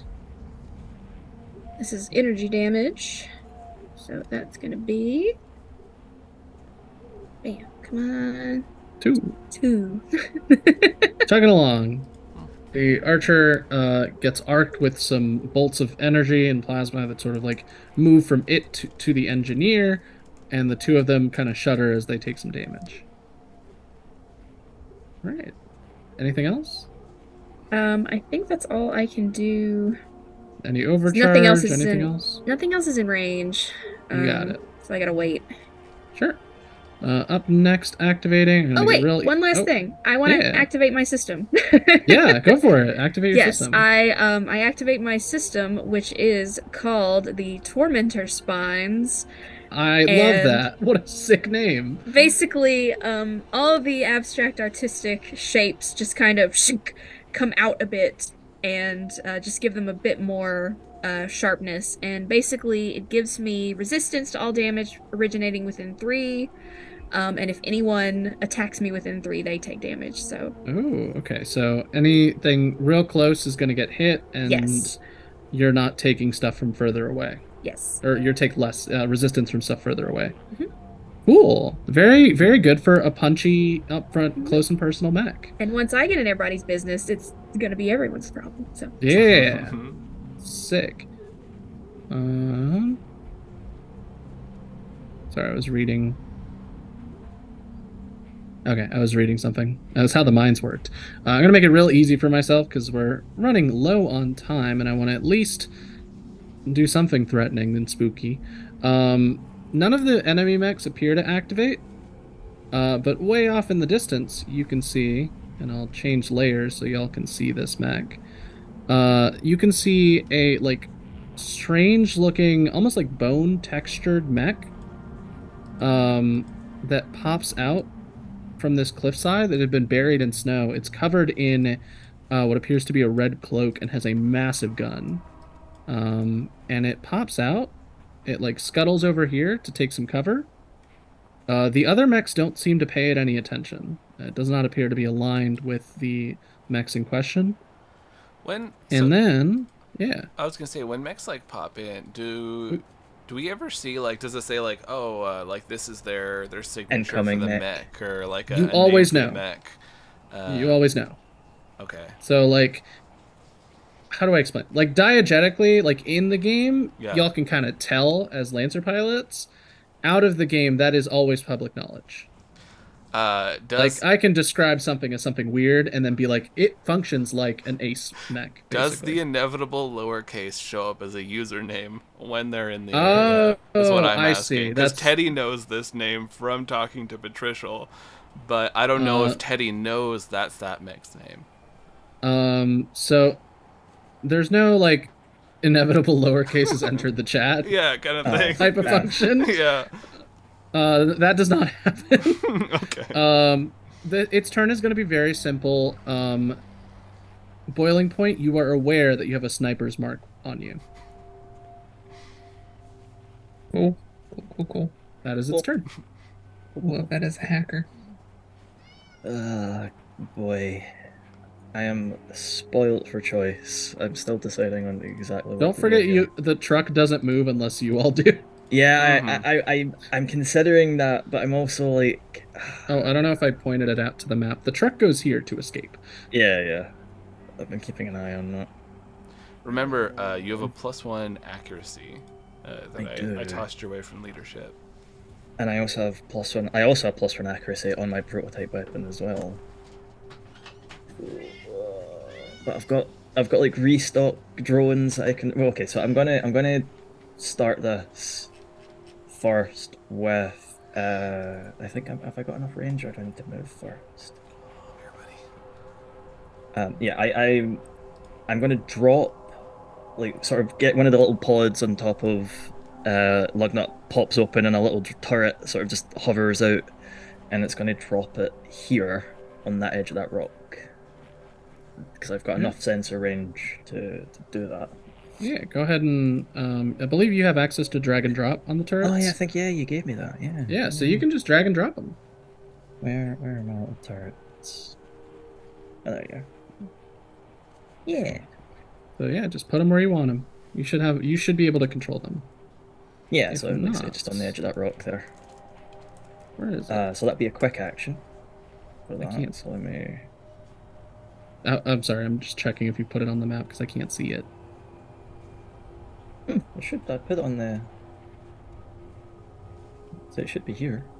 Oh, I see it. Sorry, I thought you put it on a different rock. No. I want it in. Yeah, you shoot the pod out, it lands on the stonework and clamps into place.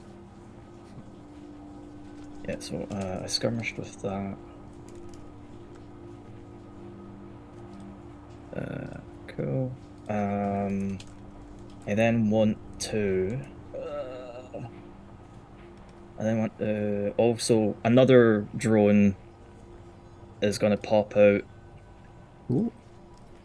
fairly close by where my turret is. So this might be relevant. You can't move the truck with the drone. It has to be a mech. Yeah, that's why I like. I'm going to stay with the truck. That's the thing. I'm dropping another. This is one of my restock drones. So this is essentially I can drop this at any adjacent free space. I think within my sensor range as well. And any of you guys can use this to you can clear 1d6 of heat, and one condition, and reload, one loaded weapon while being next to it. Ooh. So it's a nice little, like, everything in the box type of... Pretty much, but it gets one activation. So if one person uses it, will... Yeah. It literally describes it as disintegrate. So Oh, okay. you use it once, then it will disappear. Do they have any, like, faces on them? Like, did you anthropomorphize them so that it's sad when they disintegrate, or... I feel like... I feel like, because considering, like... Renge sees mechs as machines, so probably not. Their turrets and their drones do look like little nuts and bolts, though, to just keep following the theme. Yeah. So it's just a little. The turret will probably be a little nut, just sort of spitting nut bullets at things, and then the restock will be a bolt that sort of digs into the ground, just sort of waiting for somebody to come along and use it. Got it. I don't think we have any. I didn't realize I needed something to represent that. Now that I think about it. So The drone? You should have one for that, too. Where am I missing that? Oh yes, I do. Yeah, there you go. Yeah, where do you want it to be? Guys, you put it down. When the drone pops down on the ground, it explodes.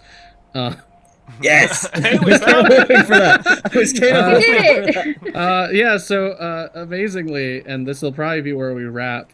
I did put a cartoon graphic of a bomb directly right there, so your drone Yes, immediately I cleared it. lands. And it explodes. It is going to hit your turret, though, is the thing, because it is a blast radius 1. Oh no. Damn it. So that is going to be... I believe both. I set... So it's blast explosion, blast 1 explosion. I set these up as explosive mines, so it is 8 damage or half if they pass an agility save. I believe your drones have agility, maybe? My drones have evasion 10. Yeah. And Do they have 10. any? Do they have any stats? They don't have stats from what I can... I think it's just a flat check. Then let's see how you're. Just a D20. Just roll d20 for both to see if you're taking 4 or 8. Come on, come on. You can do it. No. 6. Yeah, I don't think that's doing much. That's the turret. Roll separately for the drone. I don't think the drone's yeah. much better. I'll check see if my drone has anything before. I don't think so. No, again, same thing. E-defense. Yeah, I will let you roll for it though.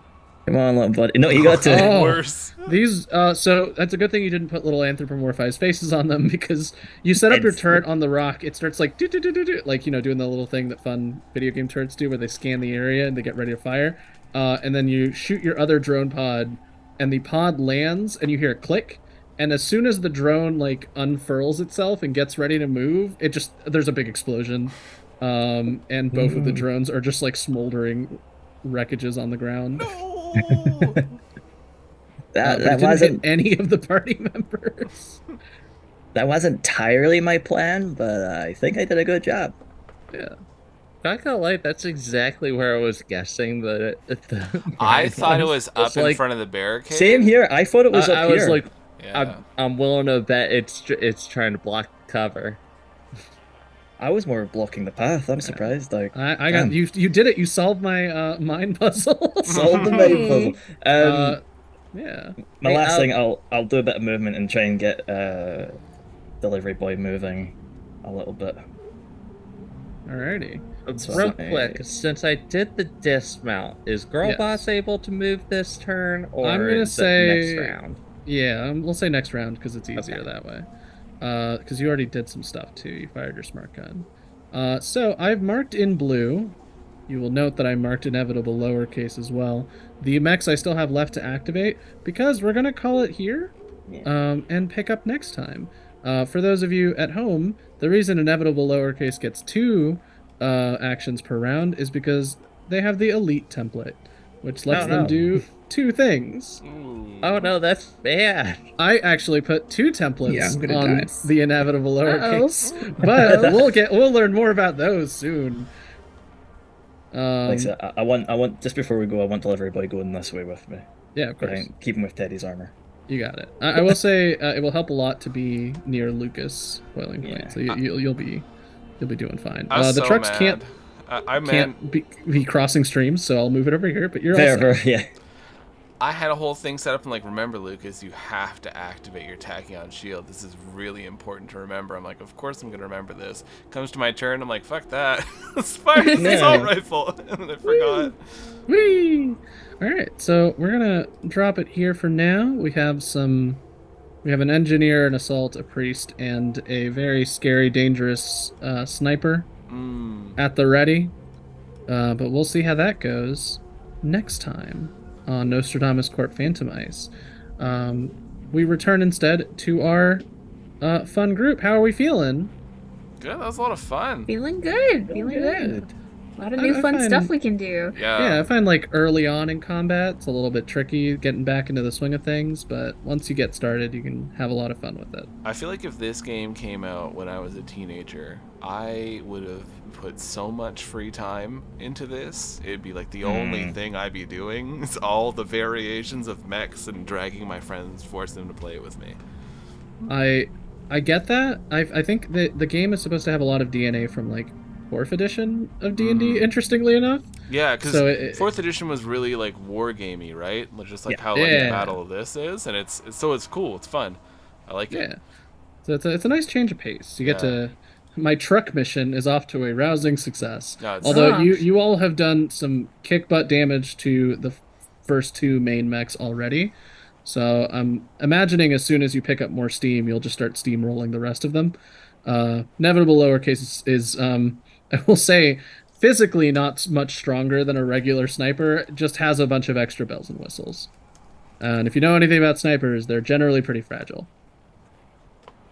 Just gotta get closer. Yeah, just gotta get closer. Just gotta get within like three squares 10 of squares. everybody. I only need 10. I'm all here for it. All right. I gotta figure out a way to set up gatekeep so I can use the ejection without just completely fucking up gatekeep and just launch myself. I love the whole setup. I'm a little shocked you went directly into the front lines. I know. Just because like y'all can't see this at home, but Gatekeep has the lowest health total out of every mech in the team. Yeah, oh yeah. Not only went in the front lines, but left the bubble. Yeah. I was like, oh man, this will be sick because you're the artillery. You can just sit cushy and just rip the crap out of people with your artillery mech, and then you can run in. I've got a short sensor range. Which is like, yeah, like these aren't long range artillery mechs. Interesting. Because yeah, I've only got a sensor range of 10. That's why we'll find out more. And all my weapons are, hey, as long as it's within sensor range. So once you're close enough, you can start ripping people to shreds. Yeah, it's pretty much, I have to get close, but once I'm close, they cannot hide from me. Like, cover is not an issue. I was going to say, cover isn't an issue. Invisibility currently isn't an issue if you use the area of white I've got 2 things that can get rid of invisibility. Oh man, I'm going to love using... It's pretty standard. I mean, almost every mech but the sniper is within 10 sensor range of me currently. Well, yeah, I mean, I'm at but 10 for sensor like an range, artillery mech. I've got a sensor range of 8. Why are you complaining about that? Well, regardless, I'm excited to see how it all comes together because it's fun new mech time. I will say, if the worst happens and the truck falls, this does not end the campaign. We will move forward with the consequences of Patricial and the truck being grabbed for parts, essentially. Is that the worst? Patricial There's an elite is sniper grabbed trying for to kill parts? me. Yeah. We're saving Patricial. He's getting out of there. Yeah, but you all have like structure, which is like extra health bars. You'll be fine. That sniper's only 2 spaces out of my sensor range, too. I know. Oh. So close. Oh, that was weird. All right, so a little post-game chat aside, I want to thank you everyone for making it out. I have been your mech wrangler, Ian. Let me move you all back to the starting map. I've been your mech wrangler, Ian, here showing the magic of the galaxy to name pending everyone's favorite mech lancer team. You can find me on Twitter before it inevitably collapses under its own nightmare at Ian_Caliente. Currently, I'm excited about Spider-Verse stuff showing up on my feed because I watched it, and Good. I didn't watch it like the day it came out. So I good. waited a week, so I was only minimally spoiled. But it was a really fun movie, and I had a good time. Um, so that my recommendation is, if you feel safe and comfortable doing so, and you are within range of a movie theater that is showing a movie that you think might be fun, or you just have some friends you want to go hang out and watch a movie, you should see if you can do that. It's fun to go watch a movie and then get like ice cream afterwards. It's something I forgot that I enjoyed a lot. So that's my recommendation.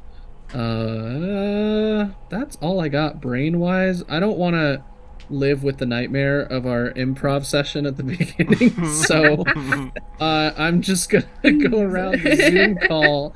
Anna, what's your deal? Where can people find you? Yes, I am Anna, aka Archival Dust Bunny, most places on the internet. I'm a queer and trans advocate, museum worker, and TTRPG performer, podcaster, and producer. You can find me on Twitter and most other social media at Archival Dust Bun. As far as where to find me, Wednesday nights you can find me on Lost Caravan with our Locust campaign. We are playing terrible people for getting exactly what they deserve in an awful horror setting. So if that's your thing, check it out. Saturday nights you can find me on Lost Caravan again with Fatal Ascension, our Fabula Ultimate campaign. Fabula Ultimate is a JRPG inspired TTRPG, and it's lots of fun. I play a time assassin. You can be surprisingly good at killing people if you can control time. Yeah, it's parallels. You see, you've said time assassin so many times. I went, oh, I want to do a time assassin. Yeah. She also just kissed her crush. So if you enjoy those sorts of things in your JRPGs, come and check that out. If you like Lancer, check out Response Team Omicron, where Lancer actual play podcast following a PR team who unexpectedly ends up on the front lines of a brain conflict. You can find us anywhere you normally get your podcast and on Twitter at RT Omicron. If you like things like Digimon Tamers and Digimon Survive, check out Emergent Code, queer and trans-led Animon Story podcast. Our first 2 episodes are out. Our next episode comes out on Thursday. It's just a lot of fun. We have a bunch of destined kids who share maybe a single brain cell amongst a lot of them. So you can find us anywhere, again, you normally get your podcast, and on Twitter at Emergent Code Pod. Then check out Dareful Archives on Twitter as well. Our second game will be premiering within the month. It'll be another podcast, this one a Girl by Moonlight podcast. But next week we will be announcing our cast, which is spectacular. So give us a follow there so you can stay up to date with that. All right. I have given myself the responsibility, so thank you, Anna. Let's do. Normally I do Eve, so let's do Eve. In case you got to get out, I want to be mindful of your time. Look. Yes, hi, I'm Eve. You can find me over at Lawless Vic on the Twitter. That is lawless as in crime, Vic as in victory. You can find my dog crying at me on my bed. She's a very good girl, but sometimes very annoying. I am also going to recommend Into the Spider-Verse. It was very, very good. I liked it a lot. Yes, I know you gotta go potty. We'll go potty in just a sec. I recommend taking your dog's potty. That's a good thing too. They like it. Play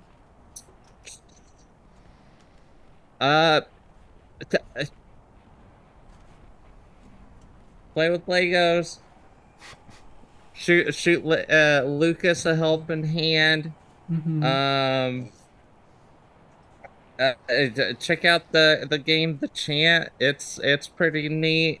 It's about fighting it's about like, what if a new age hippie cult was right, but the thing that they were right about actually turned out to be eldritch horrors from hell. But you get to fight them by charging crystals and shaking sage at them. It's pretty sick. That's all I got. Anyways, yes, I'll catch you later. She's about to go fucking insane. Alrighty. Bye. Goodbye. All right. Thomas. Yay! So I am Thomas. You can find me at Twitter at nonstopgm. I don't do a lot of posting, but occasionally I will find something funny and retweet. You can also find me DMing on my own podcast, Role Performance. That's ROLE Performance. We have a long-running D&D campaign going, but we also try. I made my mission to try and get people and others just to play as many TTRPGs as I can find and can, and I've done reasonably well so far. So we're getting there. I'd like to shout out a couple of things. Well, again, I've done it before. My friend's band, Oh No, that's AW space NAW. Just a mishmash of all sorts of genres that you can find. I don't know if he wants me to talk about this. I was going to ask him today and I forgot. But my streamer friend, Rody, who is known as Parsnath or Parsath on Twitch, that's PARSATH with an underscore. At the end of August, he, myself, his friend Jacob, I don't know who else is involved just yet though, will be doing a 12-hour stream of Baldur's Gate 3 Ooh. to help raise money for Stonewall. We're going to be doing it entirely in character, lots of like hard RP, and I'll be playing my favorite character I've ever made, Lamis Sorrow, a Wild Surge sorcerer. So I'll be causing a lot of chaos and being a real pompous prick while doing it. So like thanks, it'll be fun. Yeah, my podcast can be found pretty much anywhere that you can find podcasts as well. And oh, read Die. Die is a great series of comics. And Yeah. play the RPG as well, because the TTRPG looks really fun. Yeah, it's like evil Jumanji. Yes. Actually, I can't really speak to the moral implications of Jumanji because I haven't seen that movie in a long time. I'm assuming the board game is morally neutral. The TTRPG is morally evil. So that's a lot of fun. Jess. Hi, I'm Jess. I'm art_fantastical on the social medias. I'm very tired. I just got back from a family reunion. Don't recommend family reunions. I mean, it was fun, but I'm so tired. I do recommend Into the Spider-Verse also, because it's amazing and very good and just candy for your eyes. And please go watch it. Try not to look up anything about it. Just go enjoy it if you can. It's streaming now, I think, so you can watch it from home even. Though if you can go to a theater safely, you should, like Ian said. I don't have anything. I'm so very, very tired. I hung out with so many elderly people who were very sweet. But yeah. I'm kind of brain's kind of soup right now, but this was still fun. All right. We're getting to that time of night where my headphone is squeezing my head very hard and I hate it. Lucas, what's Yes. going on? So, you can find me over. I run the Ballad of the Seven Dice socials, though. Just head on over there, send us messages. I'll see it. I'll message you back. It's cool. We're trying to, post what we can on the website, though lately it's been a little quiet. The other campaign that we have going on, Escaping Carcosa, it is a Pathfinder and Call of Cthulhu game that is intertwined, where two groups are working together to break people out of a video game where they're stuck in like a VR situation. So check that out. Really cool. The first season is all up on YouTube and podcast form, everywhere you can find podcasts. We are currently working on the second season to get that out there. But I just want to say... me and my family, we've been going through a very difficult time, and we've received so much help and support and just everything from everyone. And I have the classic sweet combo of capitalism brain and toxic masculinity where I can't ask for help or reach out to people when I'm struggling. I'm working on it. It's something I've been working on for years, but it felt like I was drowning in that moment from all the stress and everything. We're looking at losing our house and all that, like losing where we're living, having to find a new place. and just the amount of support that we got from everyone in the community and people reaching out and everything, it made us feel like we weren't alone, and that was it was incredible. I don't know if I would have been able to handle this to the same capacity if we didn't have that love and support from everyone. So I just want to say thank you to every single person who's helped us, who's shared our GoFundMe, that kind of stuff, and it's meant the world. And so thank you from us to all of you. Alrighty. Thank you everyone for stopping by. It's good to get back into form. It's good to do mission truck. When I initially planned this series out, I was like, 12 sessions will be fine. I did not take into account that mech chess is a little bit more nitty gritty than I expected it to be. So you might have us for a little bit longer, which I don't think anyone is too bummed out about, because I'm excited to see where these characters go and how they deal with my haunted mech puzzle. But I'm having a lot of fun, and I hope you all are too. I'll see y'all next week on a Tuesday in the middle of a pitched firefight, and there's a spooky sniper with templates. Templates. Yeah, I will see you all next time. Goodbye, everybody. Bye, everyone. Bye.